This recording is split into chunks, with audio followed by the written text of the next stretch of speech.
Cygames sponsors the Breeders' Cup, so it was only a matter of time before they made a scenario that featured it with appearances from Forever Young, who the president of Cygames is also a big fan of for some reason. Imagine for me, if you will, a world where you didn't have to fear the Spring Tenno show or the Prix de l'Arc de Triomphe.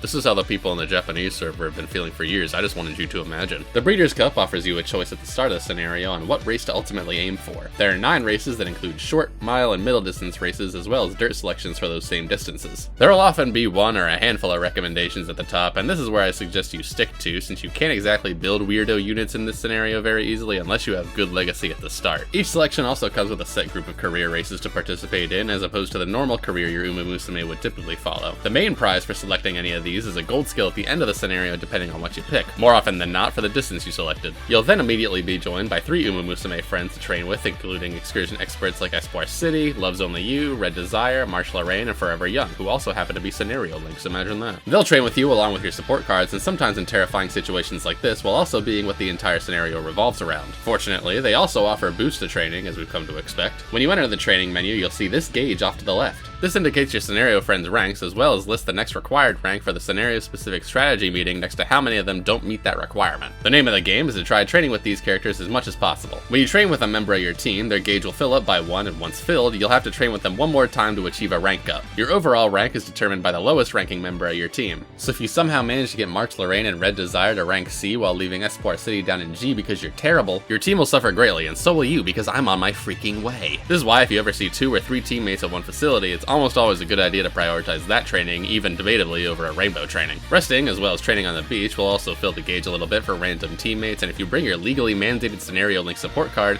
you can also boost their levels from recreation events. Although Casino Drive will never rank up a teammate for you because she thinks you need to pull your weight too. Her words, not mine. Since this is what everybody cares about, let's talk about how to get 200 points at any stat you want at once. Strategy meetings are this scenario's goals that occur every 6 months. Starting at turn 2, you'll gain the ability to allot dream points to physical, technical, and mental attributes which activate upon clicking the Dreams button. I'll show the technicals on screen, but effectively, physical boosts the effects of rainbow training, and substat gain so long as your deck has 5 different kinds of support cards in it, being speed, stamina, power, friend, etc. Substats here refer to secondary stat gains, so like how you get power when training speed. Starting at level 2, it also decreases energy consumption. Technical upgrades revolve around skill hints, adding a skill point percentage gain and guaranteeing skill hints for a certain amount of characters depending on the level. Starting at level 5, this guarantees skill hints if you brought 5 different kinds of support cards. And finally, mental upgrades increase how much the bond gauge fills, decreases failure rate significantly so at higher levels, and increases the stat gain limit if, and stop me if you've heard this before, you have 5 different kinds of support cards in your training. I'm starting to think variety might be the spice of life. Because I've done so many mental upgrades to myself so many times and my brain contains so much raw information,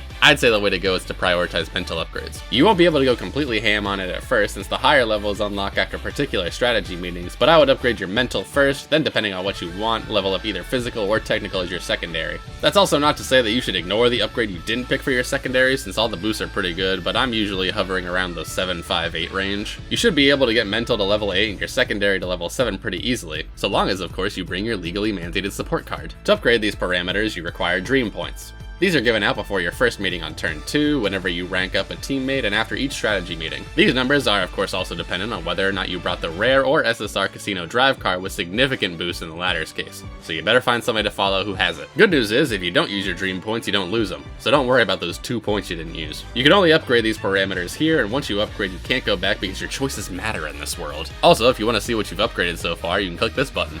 Stellar. You want to achieve excellent ranks in each of the strategy meetings. As said before, you can do this by raising your team rank to whatever is required for that particular meeting, which you can check on the gauge or by clicking this fancy button here. If you're having trouble, you can definitely at least get everybody to gather together by clicking on the aforementioned Dreams button. The Dreams button not only activates the effects you've upgraded, but it also gathers all your supports and teammates to one facility, and depending on what you've upgraded, goes insane. You can only use it a limited number of times per strategy meeting period, primarily twice, but increasing to 4 times before the summer of your Uma's second year. The ancient ways have dictated to me that you really want to use these for stats you're behind in, so if you're not training guts like I know you haven't been, this is a good way to catch up. If you find yourself with no rainbow trainings, then this would probably be a good time to use it as well. Another thing you may have noticed is the absolutely insane stat gain I'm getting here, and I'd just like to point out that I have crappy free-to-play cards due to my nervous tick of not pulling support cards ever, so imagine if I had anything good, like a fully MLB'd Almond Eye for example. Yeah, no big deal, it's just my Almond Eye fully MLB'd, it's pretty great, right?